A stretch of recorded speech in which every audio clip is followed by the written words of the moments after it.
Assalamu alaikum, dear students. Welcome to the connected classroom. My name is Mr. Suhail and I am your mathematics teacher. आज का जो हमारा lecture है उसमें हम सॉल्व करेंगे नेक्स्ट हमारा जो मैट्रिसेस से आगे डिटर्मिनेंट को हम सॉल्व करेंगे कि वो क्या चीज़ होती है, और फिर हमारा टॉपिक होगा इन्वर्स से रेलिवेंट, और फिर इन दोनों को मिला के जो हमारी चीज़ बनती है वो बनते हैं matrix inverse method and Cramer rule, जो कि बहुत इंपॉर्टेंट है लॉन्ग क्वेश्चन के पर्सपेक्टिव से। तो आज का जो हमारा टॉपिक है वो इसके गिर्द होगा। एक्सरसाइज हम जो सॉल्व करेंगे वो है 3.3 और पेज नंबर है 72। ये चीज़ें क्लियर हो गई। सो 3.3 में पहला है कि find the singular and non singular matrix for the following.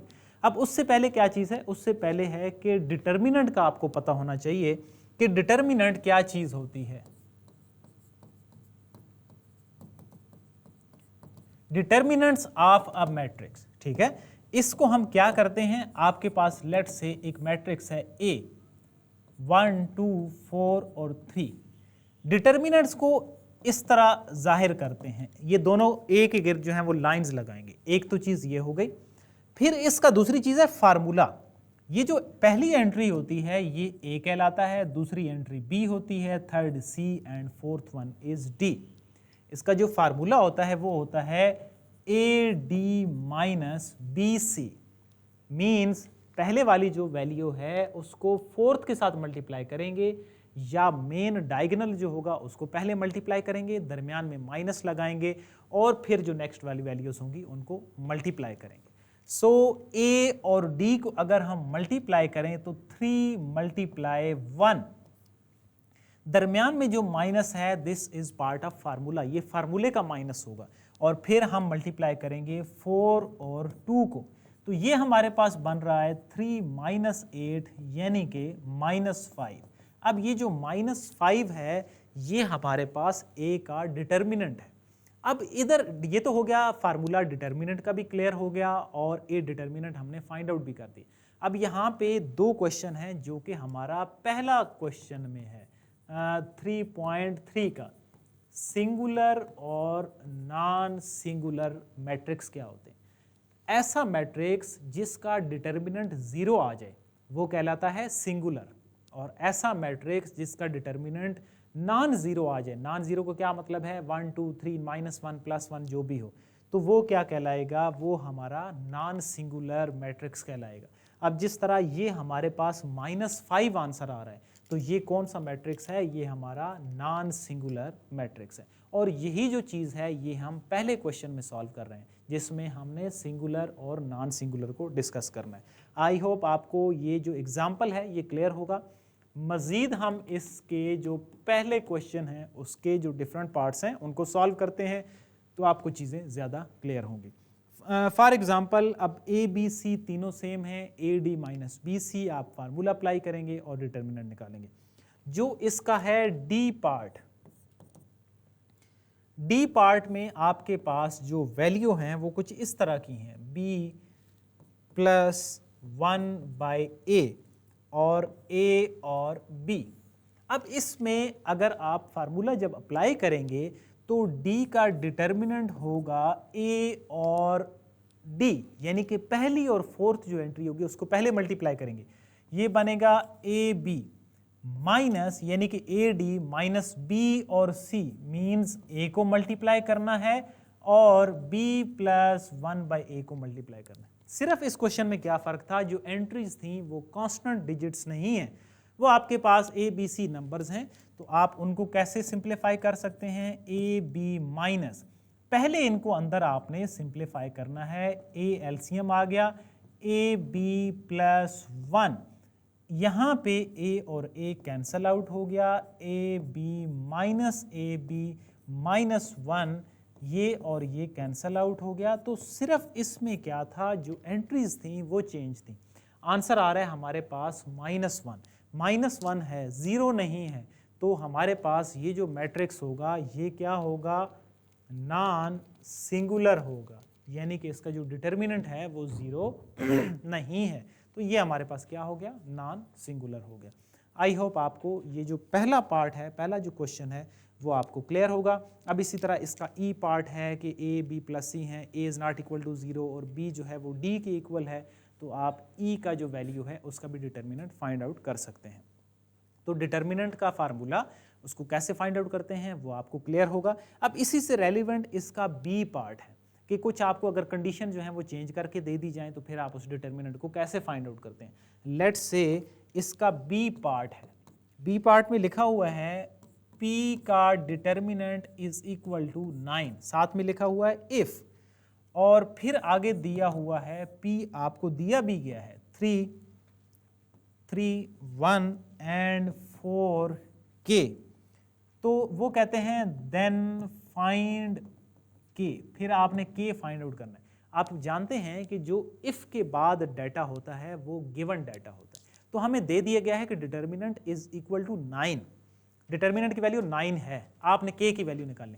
तो सबसे पहले हम क्या करेंगे, डिटर्मिनेंट ये जो P वैल्यू है ना, इधर से डिटर्मिनेंट निकालेंगे। तो AD माइनस BC यानी कि 3 इंटू 4K माइनस 3 मल्टीप्लाई 1, सो ये हमारे पास बनेगा 12K माइनस 3।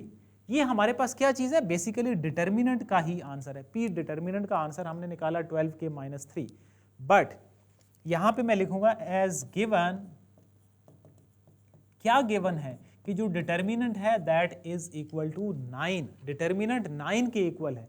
इट मींस ये जो ऊपर वाली हमारी इक्वेशन है इसमें P डिटर्मिनेंट की जगह पे मैं लिख रहा हूं 9 is equal to 12K minus 3। So लिख दिया।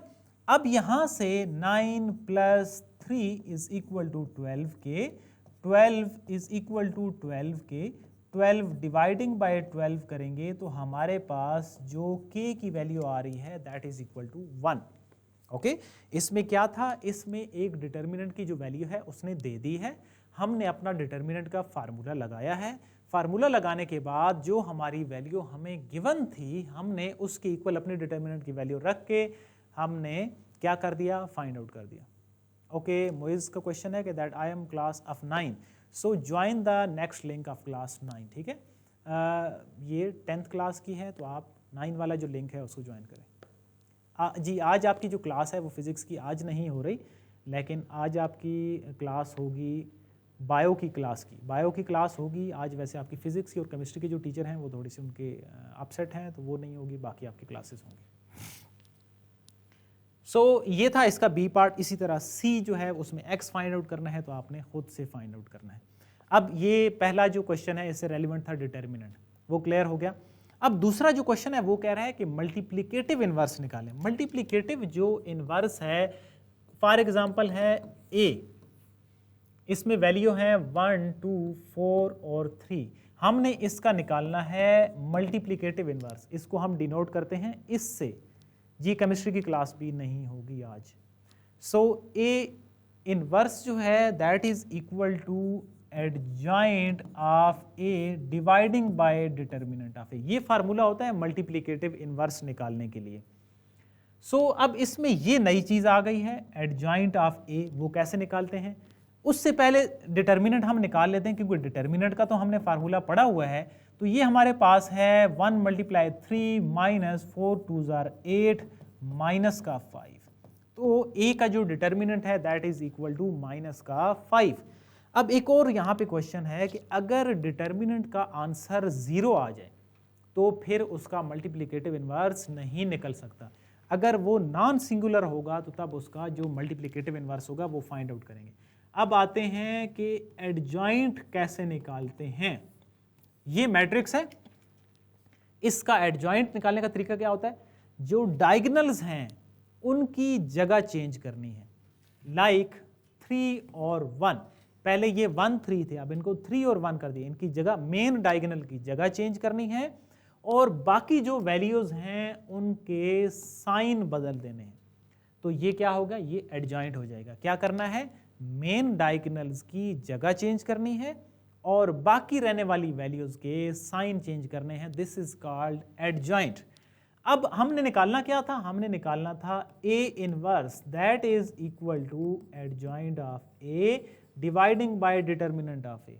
तो ओके जी, आयशा का क्वेश्चन है ग्रीन से नजर नहीं आ रहा, चलें जी हम इसको येलो कर देते हैं। So A inverse is equal to 3 -2 -4 and 1, और डिवाइडिंग बाय डिटर्मिनेंट क्या था, -5 था। ठीक है, तो यही हमारा ए इनवर्स का आंसर है। आप इसको दो तरीकों से लिख सकते हो, एक ऐसे भी लिख सकते हो -1/5, 3 -2 -4 एंड 1। और अगर वो कंप्लीट सिंप्लीफाई करने का कहे तो फिर आपने क्या करना है, हर वैल्यू को इसके साथ डिवाइड करना है।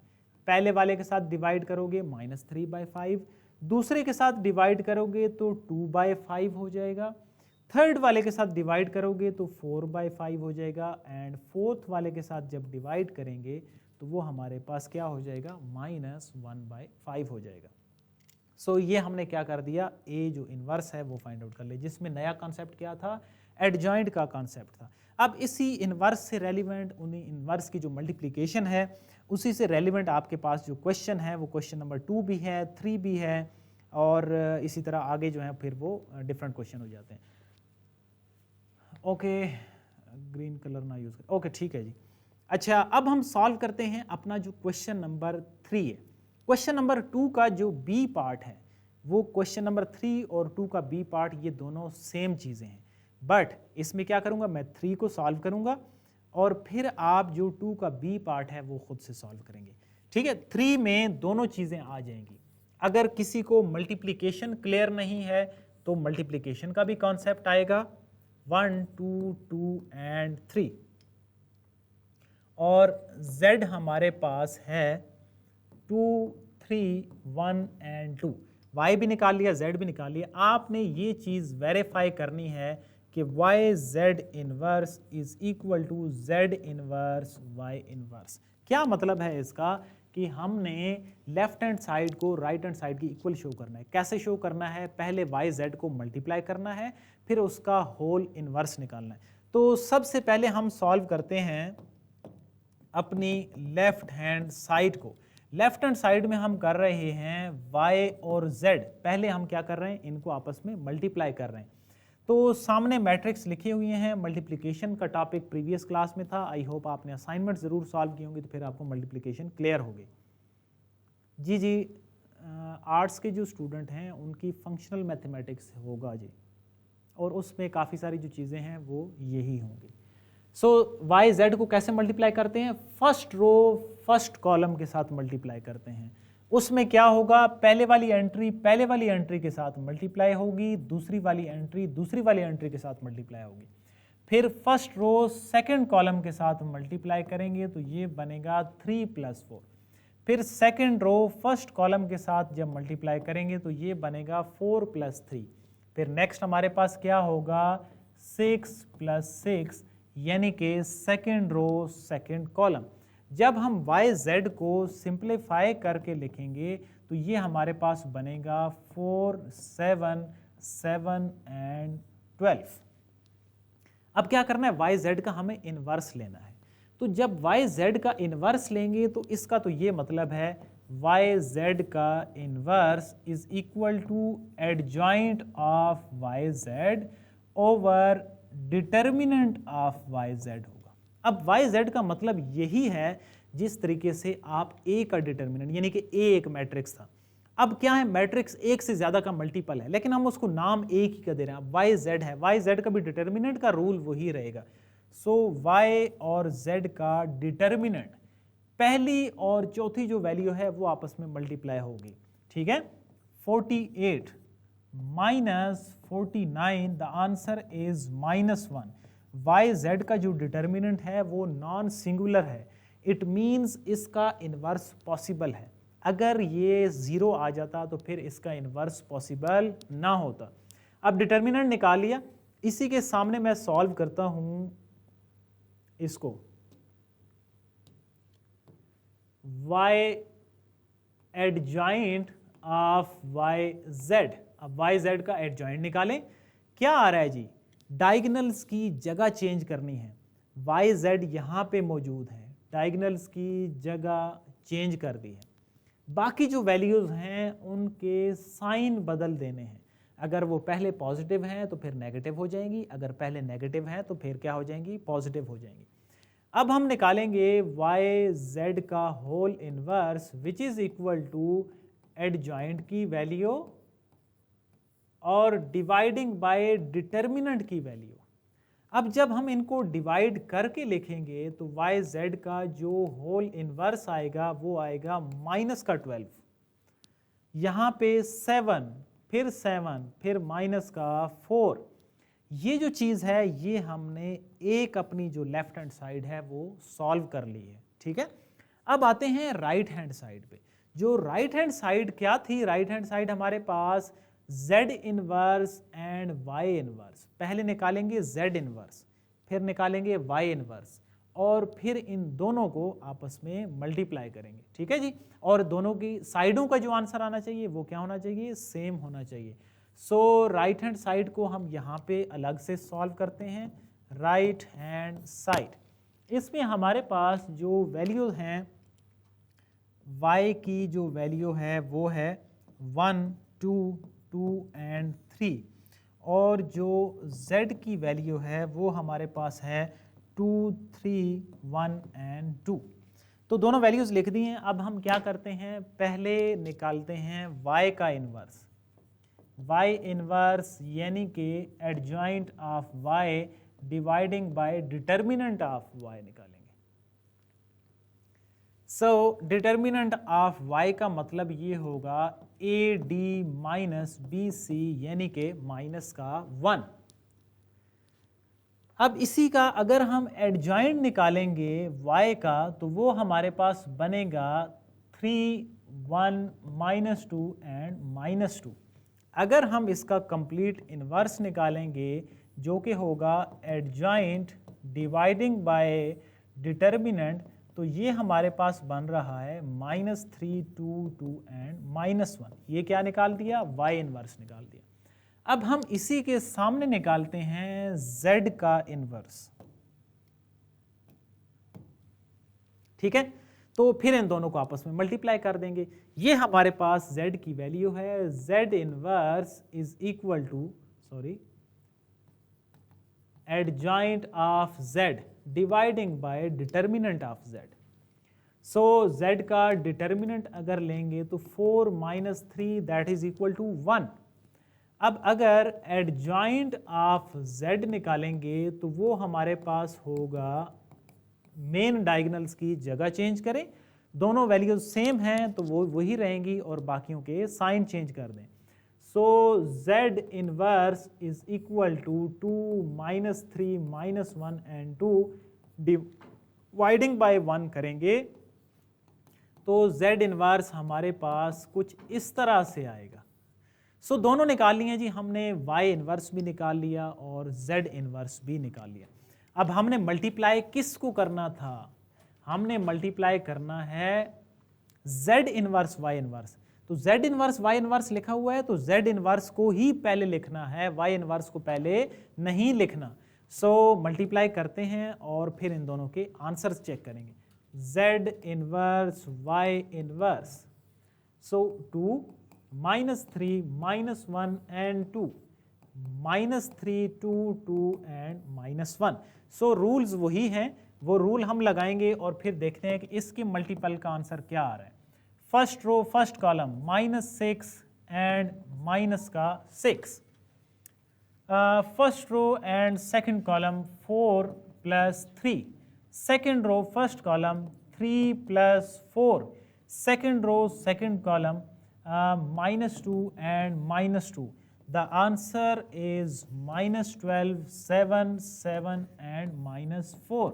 ये हमारे पास हमारी नंबर 2 साइड है, z इनवर्स और y इनवर्स। अब इसका ये आंसर है। अगर हम पहले वाली जो लेफ्ट हैंड साइड है उसके साथ कंपेयर करें तो दोनों के जो आंसर्स हैं वो सेम हैं। इसका मतलब ये हुआ कि yz का जो होल इनवर्स है that is equal to z inverse and y inverse. अब क्या था इसमें, हमने इनवर्स भी शामिल था, डिटर्मिनेंट भी शामिल था, मल्टीप्लिकेशन भी शामिल थी, और यही जो तीनों चीज़ें हैं इससे रेलिवेंट आपने क्वेश्चन नंबर 2 का बी पार्ट जो है वो सॉल्व करना है, ठीक है। ये हमारा हो गया।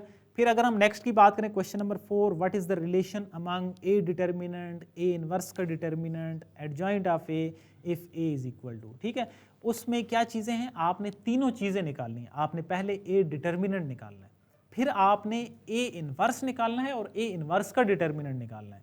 लाइक फॉर एग्जांपल वो बिल्कुल ऐसे ही होगा कि जैसे आपको मैं यहाँ पे कहूँ कि ये देखो y इनवर्स ये निकला हुआ है, इसका डिटर्मिनेंट निकाल दो, तो y इनवर्स पे आप डिटर्मिनेंट का फार्मूला लगा देंगे।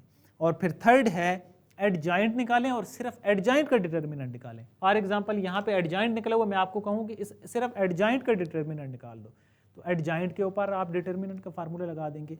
और उसने कहा है कि इनमें रिलेशन क्या है। रिलेशन का मतलब ये है कि आपने तीनों के आंसर निकाल के ये चेक करने हैं, क्या तीनों के आंसर इक्वल हैं, क्या तीनों के आंसर एक दूसरे से बड़े छोटे हैं, वो आपने बता देना है। अगर इक्वल हैं तो आप कहेंगे कि तीनों के आंसर इक्वल हैं, अगर अनइक्वल होंगे तो आप उसके मुताबिक बता देंगे। सो ये था हमारे पास 4 क्वेश्चन। और 5.1 is right these matrix equation into the system of linear equation if possible, यानी कि आपके पास मैट्रिसेस की फॉर्म में कुछ क्वेश्चन लिखे हुए हैं मैट्रिसेस की फॉर्म में 4, 2, 3 एंड 1। यहाँ पे है x और y और यहाँ पे है 6 और 4। वो ये कह रहे हैं कि क्या इनको लीनियर इक्वेशन की शक्ल में लिखा जा सकता है या नहीं। तो बिल्कुल लिखा जा सकता है। कैसे? मल्टीप्लाई करते हैं फर्स्ट रो फर्स्ट कॉलम के साथ 4x प्लस 2y और सेकेंड रो फर्स्ट कॉलम के साथ 3x प्लस y। किसके इक्वल था? ये 6 और 4 के इक्वल था। इसका मतलब ये है कि पहले वाली वैल्यू पहली इक्वेशन के इक्वल है और सेकंड जो है वो सेकंड इक्वेशन की इक्वल है। तो कोई इसमें डिफरेंस नहीं था, सिर्फ हमने मल्टीप्लाई करना है और इक्वलेट कर देना है। ओके जी, नेक्स्ट वन। तो 5 क्वेश्चन में जस्ट हमने लीनियर इक्वेशन की शक्ल में लिखना है। 6 क्वेश्चन में है कि आपने मैट्रिक्स की फॉर्म में लिखना है, यानी कि क्वेश्चन नंबर 5 और 6 एक दूसरे का रेसिप्रोकल है। इन दोनों के रेफरेंस से आपका जो क्वेश्चन नंबर 7 है इस एक्सरसाइज का वो सॉल्व होगा, विच इज़ वेरी इंपॉर्टेंट, और उसको इसलिए हम नेक्स्ट क्लास में सॉल्व करेंगे। तो नेक्स्ट हमारे पास आज हम 6 तक सॉल्व करेंगे, जिसमें हम इक्वेशंस को मैट्रिसेस से इक्वेशन फॉर्म कैसे लिखते हैं, इक्वेशन से मैट्रिक्स फॉर्म कैसे लिखते हैं, ये सारी चीज़ें आपको समझ आनी चाहिए। और इससे रेलिवेंट आपने कुछ क्वेश्चन जो हैं वो खुद से भी सॉल्व करने हैं, ताकि जब हम नेक्स्ट हमारा जो टॉपिक है क्रैमर और इन्वर्स मेथड, जिससे रेलिवेंट हमारे पास 2 जो है वो एक्सरसाइज हैं। एक तो इसका 7 क्वेश्चन है और फिर जो नेक्स्ट एक्सरसाइज है उसमें भी यही सॉल्व होगा। अब उसने कहा है कि ये 2 इक्वेशनें लीनियर लिखी हुई हैं, इनको हमने मैट्रिक्स की फॉर्म में लिखना है। तो मैट्रिक्स की फॉर्म में ऐसे लिखोगे, जो इनके वेरिएबल्स के कोएफिशिएंट होंगे उसका एक मैट्रिक्स बनाओगे। ये बन गए कोएफिशिएंट, पहले x 1 लिख दिया, y 1 लिख दिया, x 1 लिख दिया, माइनस y माइनस 1 लिख दिया। फिर यहाँ पे हम लिखेंगे वेरिएबल्स जो कि x और y हैं, और इक्वल लिख के हम लिखेंगे 2 एंड 4। तो ये हमने किस फॉर्म में लिख दिया? मैट्रिक्स की फॉर्म में लिख दिया। ये कौन सी फॉर्म है? ये मैट्रिक्स फॉर्म है। और ये कौन सी फॉर्म है? ये लीनियर इक्वेशन की फॉर्म है। प्रीवियस क्वेश्चन जो 5वां था उसमें ये फॉर्म दी हुई थी, अगर आप इसको देखें तो देखें ना, यही फॉर्म दी हुई है ना, और हमने लिखी है ये वाली फॉर्म। इस क्वेश्चन के अंदर हमें ये वाली फॉर्म गिवन है और हम लिखेंगे मैट्रिक्स की फॉर्म। सो ये इन दोनों क्वेश्चन के अंदर डिफरेंस था, हमने उनको बारी बारी राइट डाउन कर दिया। सो क्वेश्चन नंबर 6 तक आज हमारी क्लास होगी। अब आपने क्या करना है, आपने इससे रेलिवेंट डिटर्मिनेंट के कुछ मैट्रिसेस लेके उनका डिटर्मिनेंट निकालना है, कुछ मैट्रिसेस का आपने एडजॉइंट निकाल लेना है, कुछ मैट्रिसेस का आपने इन्वर्स निकाल लेना है, ताकि जब हम अपनी नेक्स्ट क्लास में क्रैमर और इन्वर्स मेथड को सॉल्व करें, और कुछ की मल्टीप्लिकेशन भी हर तरीके से आपको क्लियर होनी चाहिए। 7 question which is very important for the long question. इससे पहले जो पुराना सिलेबस था उसमें इससे रेलिवेंट हर साल तकरीबन क्वेश्चन आता था लॉन्ग क्वेश्चन में। तो इसी तरह इस हवाले से इस साल भी ये इंपॉर्टेंट है, आपने इसको ज़रूर सॉल्व करना है। See you in the next class with topic Cramer rule and matrix inverse method. Till then, अल्लाह हाफिज़।